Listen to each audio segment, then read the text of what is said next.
가끔 언론을 통해서 로또에 당첨된 사람들의 소식을 듣게 됩니다. 그 소식을 들을 때마다 나도 한번 로또에 맞았으면 좋겠다, 그런 생각을 하시는 분이 계실지 모르겠습니다. 정부는 2022년 10월에 그해 복권 판매액의 목표가 달성되자 1천억 원어치를 더 늘려 잡았습니다. 정부가 나서서 한탕주의를 조장한다는 비판을 받기도 하였습니다. 우리나라를 가리켜서 냉소적으로 복권 대박공화국이라고 하는 이름도 들어본 적이 있습니다.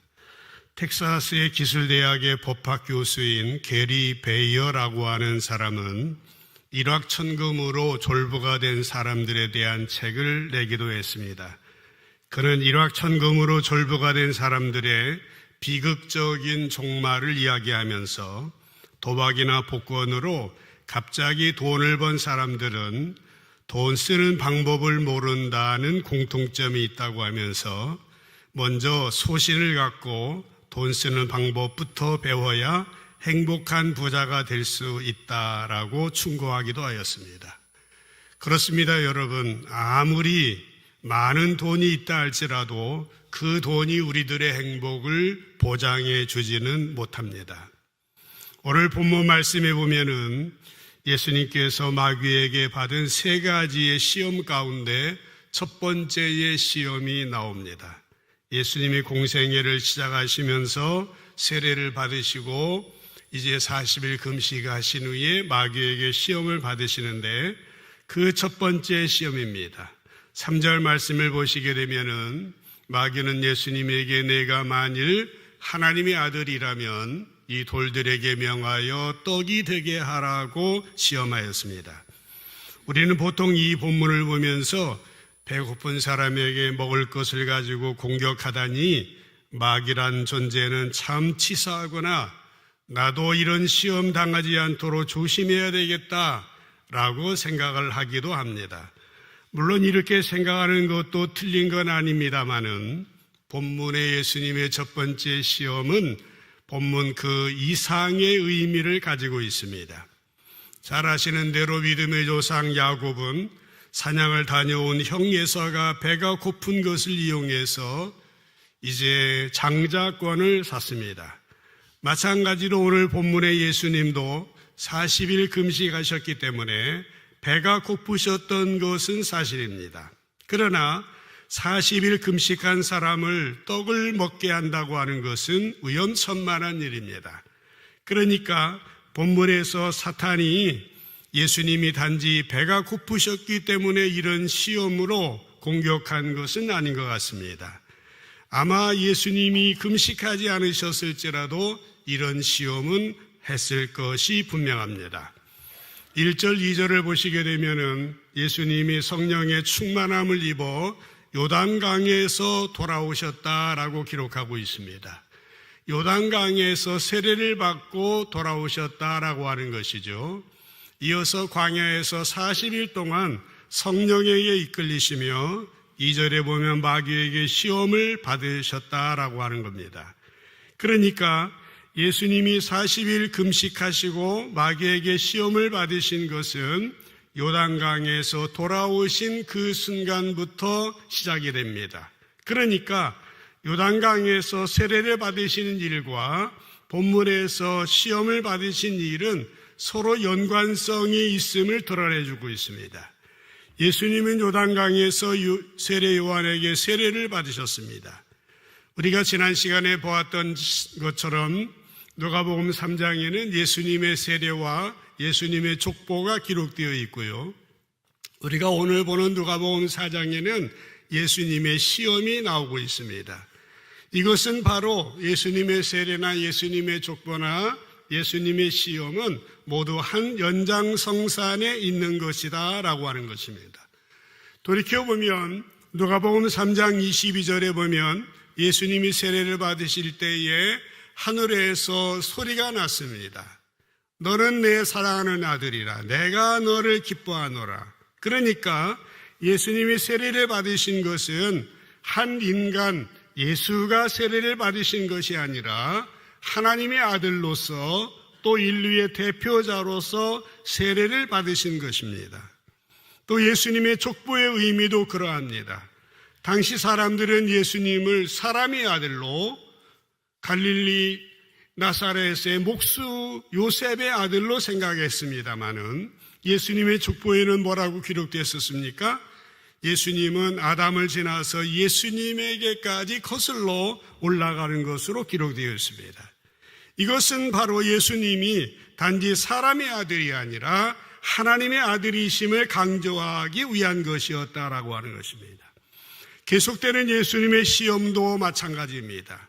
한 인간 예수가 시험을 받는 것을 기록해 놓은 것이 아니라 마치 아담과 하와가 에덴 동산에서 인류의 대표자로서 시험을 받은 것처럼 예수님 또한 인류의 대표자로서 시험을 받고 계시다라고 하는 것입니다.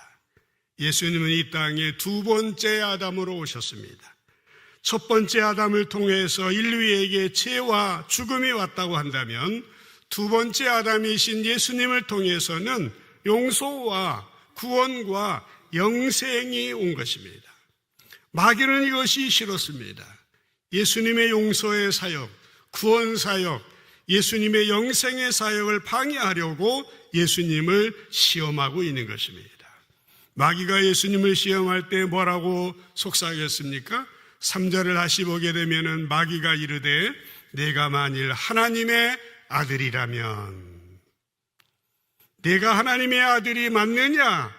그렇게 질문하고 있습니다. 그렇다고 한다면 이 돌들에게 명하여 떡이 되게 하라라고 하는 겁니다. 우리는 오늘 본문의 배경을 알기 위해서 창세기 3장에 나오는 에덴 동산에서의 일을 알아야 합니다. 창세기 3장 1절로 7절까지 보면 뱀은 여호와 하나님이 지으신 들짐승 중에 가장 간교했는데 뱀이 여자에게 묻습니다. 하나님이 정말 너희에게 동산 모든 나무의 열매를 먹지 말라고 하더냐? 이제 올무를 겁니다. 여자가 뱀에게 2절에서 말합니다. 동산 나무의 실과를 우리가 먹을 수 있으나 동산 중앙에 있는 나무의 열매는 하나님 말씀에 너희는 만지지도 말고 먹지도 말고 만지지도 말라 너희가 죽을까 하노라 하셨느니라. 뱀이 여자에게 말합니다. 너희가 결코 죽지 아니하리라.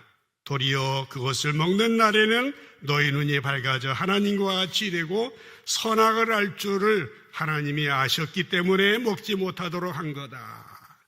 여자가 6절에 그 나무를 본즉 먹음직도 보암직도 지혜롭게 할 만큼 탐스럽기도 한 나무인지라 여자가 그 열매를 따먹고 자기 옆에 있는 남편에게도 주매 그도 먹었다. 이에 7절에 그들의 눈이 밝아져서 자기들이 벗은 줄을 알고 무화과 잎으로 치마로 삼았다라고 하는 겁니다. 이 말씀은 아담과 하와가 실패하는 현장입니다. 아담과 하와는 하나님이 먹지 말라고 한 것을 먹었습니다. 그런데 그들은 단지 먹지 말라고 한 열매를 먹은 것이 문제가 아니라 하나님의 말씀을, 하나님의 명령을 어겼다는 데 훨씬 더 큰 문제가 있었던 것이에요. 여러분, 인간은 어떤 존재입니까? 하나님의 피조물입니다. 피조물 중에 최고의 작품입니다. 인간은 하나님께서 이 세상을, 자연을 다스리는 권세를 주셨어요. 그러나 인간은 최고의 결정권자는 아닙니다. 그것을 확인시켜주는 것이 바로 선악과였던 것입니다. 그러므로 인간은 하나님의 권위와 하나님의 질서 안에 있을 때에만이 바른 존재가 될 수 있습니다. 진정한 행복이 오는 거예요. 그런데 그것을 깨뜨리는 사건이 바로 선악과를 따먹는 사건이었던 것입니다. 그런데 여러분, 오늘날 많은 사람들은 어떻게 생각합니까? 아, 그렇지. 우리 인간이란 존재는 이래 하나님 아래 있을 때의 행복한 존재야 라고 생각을 해야 되는데 도리어 인간은 하나님께 따지고 하나님께 항의를 합니다. 하나님, 왜 우리를 이렇게 만드셨습니까? 왜 선악과를 만드셨습니까? 선악과를 만드시 마시지요. 하와가 선악과를 따먹으려고 할 때에 벼락을 치시든지 손을 붙들어 놓으시든지 그런 일을 하셨더라면 우리가 죄를 안 지었을 거 아닙니까? 죄 지은 책임을 하나님께 전가시키고 있는 것이 인간들의 모습이다라고 하는 것입니다. 여러분 어떻습니까? 오늘날 이 땅에 살고 있는 대부분의 사람들은 자기 중심입니다. 자기 자신이 가장 중요해요. 사람들의 기준은 자기 자신입니다. 내게 이득이 되냐 손해가 되냐, 내 생각과 같으냐 내 생각과 다르냐, 그것이 유일한 판단 기준이 되어는 거예요. 그러다 보니까 나온 말이 내로남불입니다. 그래서 사람들은 이렇게들 생각합니다. 다른 사람이 뜻을 바꾸지 아니하면은 저 사람 융통성이 없다고, 그러나 내가 그러면 주관이 뚜렷하기 때문이라고 말합니다. 다른 사람이 농담하면 저 사람 실없는 사람이라고 그러는데 내가 하면은 유머 감각이 있는 사람이라고 말합니다.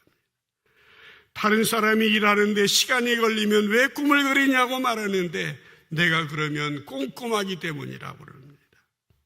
다른 사람이 약점을 들추면 헐뜯는다고 뭐라고 하는데 내가 그러면 충고하는 거라고 말합니다. 다른 사람이 우유부단하면 줏대 없다고 말하는데 내가 그러면 처세술에 능하다고 말합니다. 다른 사람이 화려하게 치장한 것은 사치한다고 말하는데 내가 그러면 멋쟁이라고 말합니다. 다른 사람이 유순하면은 내곱는 사람이라고 말하는데 내가 그러면 사회적이라고 그렇게 말합니다. 어떻습니까, 여러분? 오늘날 대부분의 사람들은 자기가 모든 것을 정합니다. 자기가 기준이에요. 자기가 하나님입니다. 자기 자신만이 가치 판단의 유일한 기준이 되어지는 것입니다. 그렇습니다. 에덴 동산에서 아담과 하와가 실패한 것은 판단의 기준이 하나님의 말씀이 아니라 자기 자신이었기 때문인 것입니다. 하나님의 말씀이 가치 판단의 기준이 되어야 하는데 자기 생각, 자기 경험, 자기가 기준이 되었던 것입니다. 여러분, 이 시간 다시 한번 자기 자신을 점검해 보시기 바랍니다. 오늘 장로님이 아주 귀한 기도를 해주시면서 우리 자신에게 질문하고 또 우리 자신의 부족함을 고백하는 그런 기도를 했습니다. 우리가 다시 한번 심령의 거울인 하나님 말씀 앞에, 하나님의 면전 앞에서 우리 자신을 점검해 보아야 합니다. 예수님이 공생애를 시작하시면서 첫 번째 받으신 시험의 의미가 바로 그것입니다. 판단의 기준이 나에게 있느냐, 하나님 말씀에 있느냐라고 하는 것입니다. 4절을 계속해서 보시면은 마귀가 돌들이 떡이 되게 하라 시험할 때에 예수님이 하신 말씀입니다. 기록된 바 사람이 떡으로만 살 것이 아니니라 라고 대답하셨습니다. 예수님은 마귀의 시험에 대하여서 신명기 말씀을 인용하면서 말씀으로 대응해 나가셨다라고 하는 것입니다. 이것이 오늘 말씀의 제목입니다. 사람이 떡으로만 살 것이 아니라, 따라합시다. 사람이 떡으로만 살 것이 아니라. 믿으시기를 주님의 이름으로 축복합니다. 우리가 이 구절을 보면서 떡이라고, 그리고 영어 성경에는 빵이라고 그렇게 번역이 되어 있습니다만은 서양 사람에게는 이해가 되는 번역인데 우리들에게는 떡이나 빵이나 둘 다 적절한 번역은 아닌 것 같습니다. 차라리 우리들에게는 밥이나 쌀이라고 번역하는 것이 더 적절한 번역 같습니다. 그러니까 본문에 나오는 떡이나 빵의 개념은 간식의 개념이 아닙니다. 사람이 떡으로만 살 것이 아니다 라고 했을 때에 이것은 주식입니다. 우리가 살아가는데 꼭 필요한 것들을 말하고 있는 것입니다. 지금 예수님이 대답하신 사람이 떡으로만 살 것이 아니다 라고 하는 말씀은 신명기서 8장 3절에 나오는 말씀인데요. 같이 한번 읽어보도록 할게요. 읽겠습니다. 시작. 너를 낮추시며 너를 줄이게 하시며 또 너도 알지 못하며 내 조상들도 알지 못하던 만나를 내게 먹이신 것은 사람이 떡으로만 사는 것이 아니요 여호와 입에서 나오는 모든 말씀으로 사는 줄을 내가 알게 하려 하심이니라. 아멘. 내 조상들에게 만나를 주신 것은 무엇 때문이냐? 사람이 떡만 가지고 사는 거 아니다. 돈만 있다고 사는 것이 아니다. 말씀으로 사는 줄을 알게 하려고 내가 만나를 줬다라고 말씀하신 것이죠. 출애굽기 16장에 보면은 만나 사건과 관련된 내용들이 나옵니다. 출애굽기 16장 1절로 4절에 보면은 이스라엘 백성들이 엘림에서 떠나 엘림과 시내산 사이에 있는 신광야에 이르렀습니다. 이때는요, 애굽에서 나온 지 둘째 달 15일이었습니다. 이스라엘 자손 온 회중이 그 광야에서 모세와 아론을 원망합니다. 3절에 이스라엘 자손이 그들에게 이르되, 모세와 아론에게 이르되, 우리가 애굽 땅에서 고깃가마 곁에 앉아 있던 때, 그리고 떡을 배불리 먹던 때 여호와의 손에 죽었더라면 좋았을 텐데 왜 당신들이 우리를 광야로 인도해내서 이 온 회중을 죽여 죽게 하느냐? 그때 여호와께서 모세에게 말씀하십니다. 보라, 내가 너희를 위하여 하늘에서 양식을 피같이 내리리니 백성들이 나가 일용할 것을 날마다 거둘 것이다. 이같이 하여 그들이 내 율법을 준행하나 준행하지 아니하나 내가 시험하리라 말씀했습니다. 무슨 말이에요? 출애굽기 24장에는 이스라엘 백성들이 홍해를 건넙니다. 출애굽은 이스라엘 역사의 최고의 최대의 사건이에요. 하나님은 그날 출애굽을 한 날을 아예 신년으로 지키라고 명령했습니다. 그래서 성경을 보면 이스라엘 백성들이 지나간 과거 하나님의 역사를 떠올릴 때마다 출애굽의 사건을 기억했습니다. 출애굽 이후에 이스라엘 백성들은 모두 하나님께 영광을 올려드립니다. 그런데요, 14장에서 얼마 지나지 않아서 16장 출애굽을 하든지 얼마 지나지 않아서 1절에 보면은 신광야에 이르렀을 때에 뭐라고 말하고 있어요? 이스라엘 백성들에게 불만이 터올랐습니다. 이제 그들은 어떠합니까? 엘림을 떠나서 신광야에 이르렀는데 그때가 둘째 달 15일밖에 되지 않아요.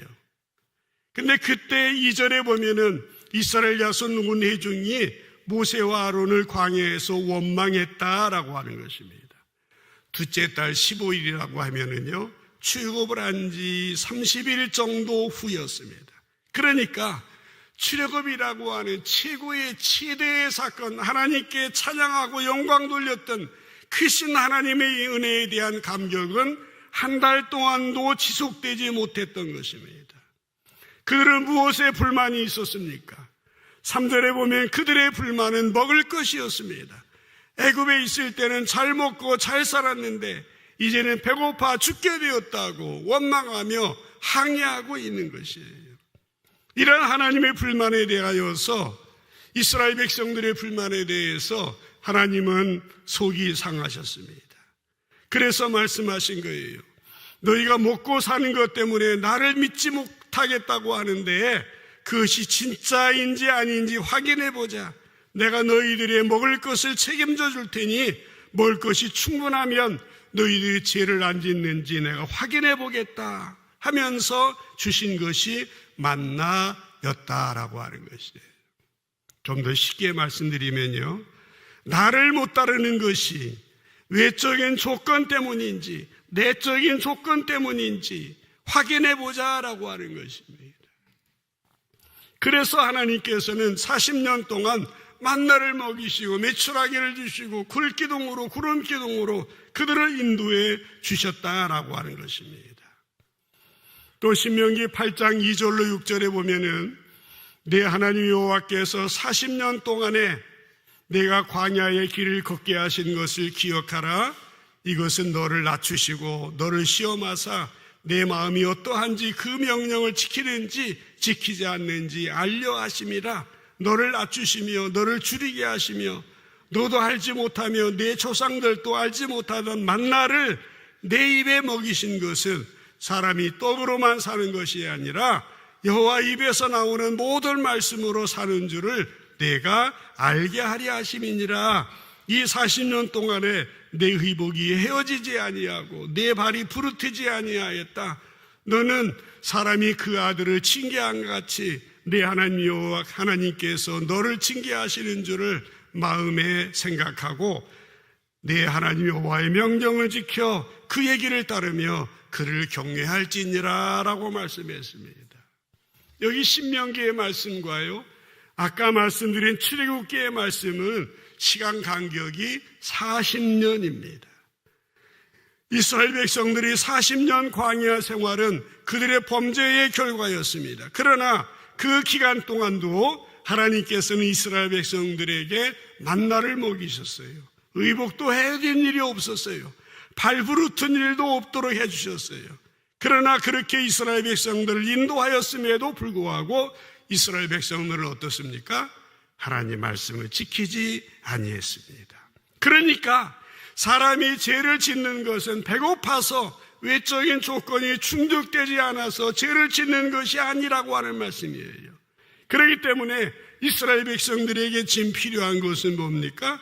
떡이 아니라 하나님 말씀이다라고 하는 겁니다. 외적인 조건이 아니라 내적인 조건이 더욱 필요하더라라고 하는 것이 40년 광야 생활의 결론이었다라고 하는 것입니다. 다시 누가복음 4장 3절 말씀을 보면은 마귀는 뭐라고 유혹했습니까? 내가 만일 하나님의 아들이면 이 돌들을 이 떡이 되게 하라, 그렇게 말했습니다. 마귀는 내가 정말 하나님의 아들이냐, 정말 인류를 구원할 메시아냐, 그렇다면 사람들에게 외적인 조건을 충분히 해줘 봐라. 그러면 사람들이 더욱 너를 따를 것이 아니냐라고 시험을 한 겁니다.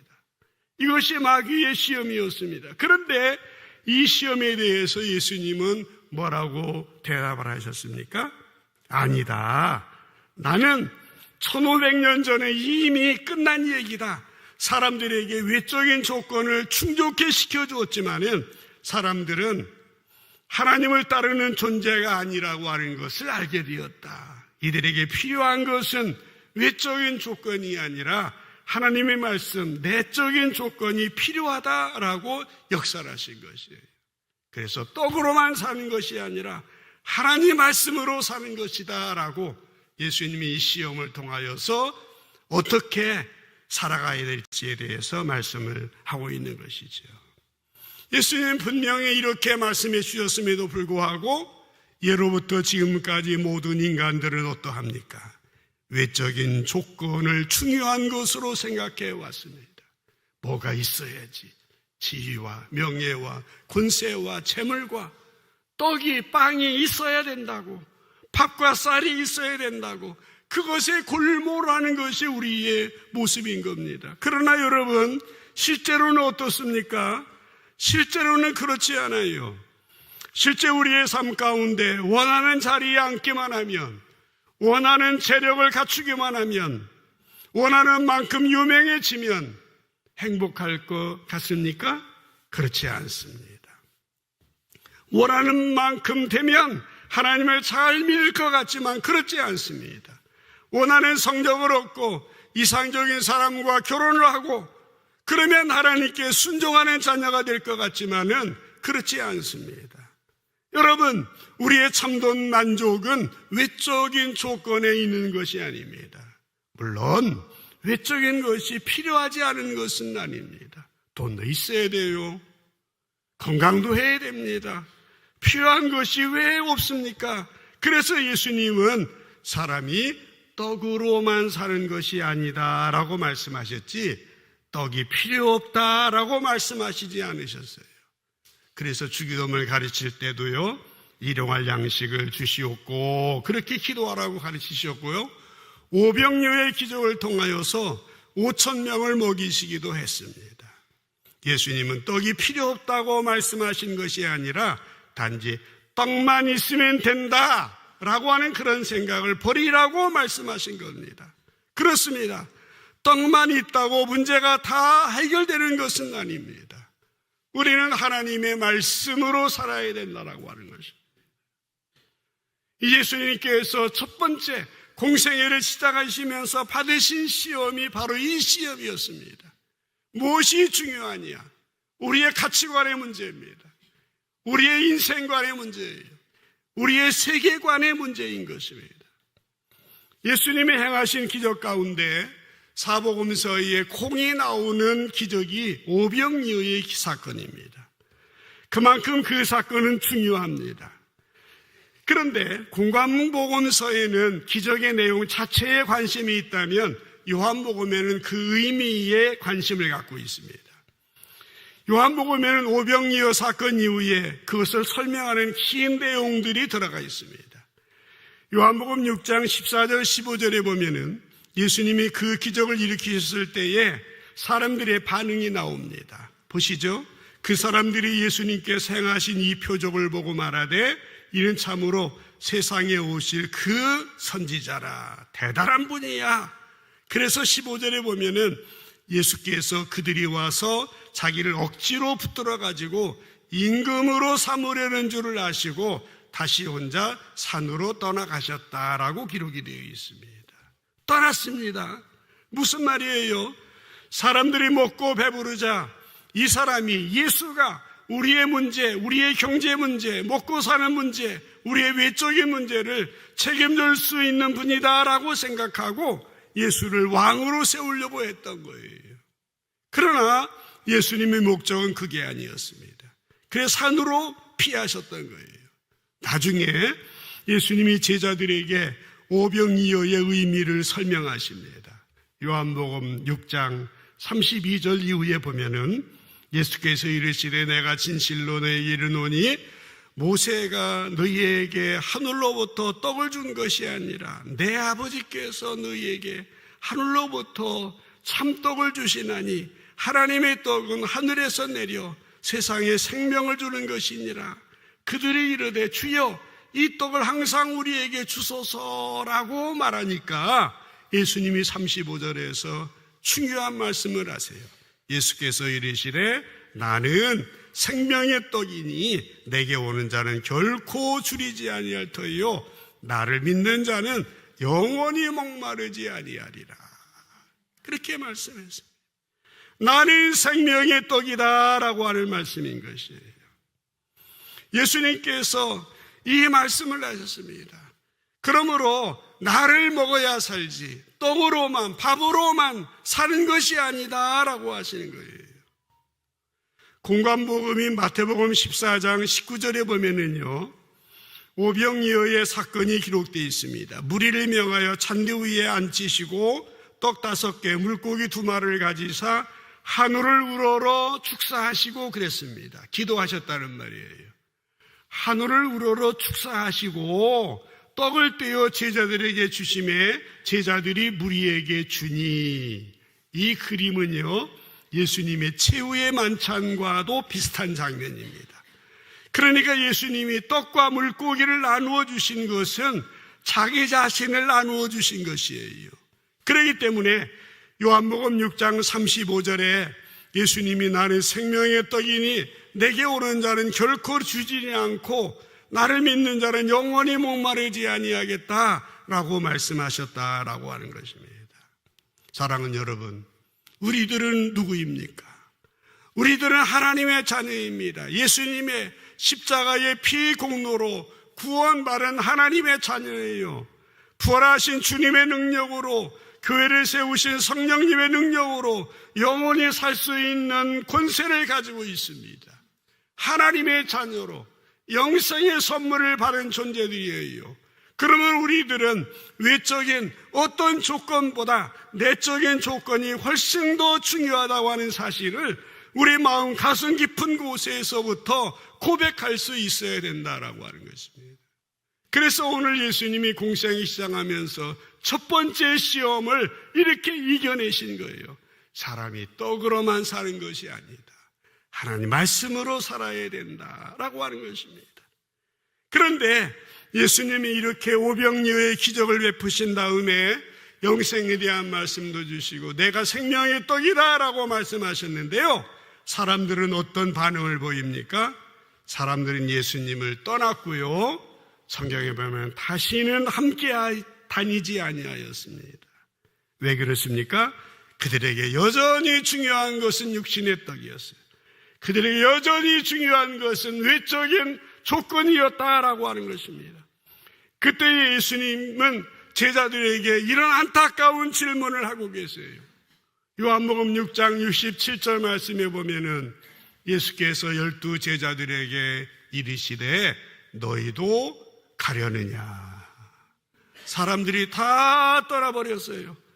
오병이어의 기적을 경험한 사람들이 그들은 외적인 조건이 중요하다고, 떡이 중요하다고 생각하고 다 떠나버렸을 때에 예수님은 제자들에게 너희도 떠나려느냐 질문하십니다. 그때 베드로가 대답합니다. 베드로의 위대한 대답입니다. 68절에 보면은 베드로가 대답하되 주여 영생의 말씀이 주님에게 있는데 우리가 누구에게로 가오리까? 라고 대답을 했던 것입니다. 사랑하는 성도 여러분, 이제는 우리가 대답할 차례입니다. 오늘 아침 주님께서는 우리에게 질문하고 계십니다. 너희도 가려느냐? 너희도 가려느냐? 너희도 외적인 조건을 선택하고 떡만 생각하고 빵만 생각하고 돈이 중요한 줄 알고 그것만 위해 살려고 하느냐? 아니다. 사람이 떡으로만 사는 것이 아니라 하나님의 말씀으로 살아야 된다. 그렇게 예수님이 시험을 이기신 것처럼 오늘 우리를 또 그렇게 살기를 원하고 계시는 것입니다. 부디 성령님께서 여러분에게 깨달음을 주시고 분명하게 선택하고 판단하고 결정하고 여러분의 믿음의 안경을 쓰고 믿음의 성경적인 가치관이 정립이 되어서 외적인 조건에 연연하지 아니하고 하나님 말씀만 붙들고 말씀을 중심으로 살아가는 행복한 여러분의 인생이 되어지시기를 주님의 이름으로 간절히 축복합니다. 기도하십시다.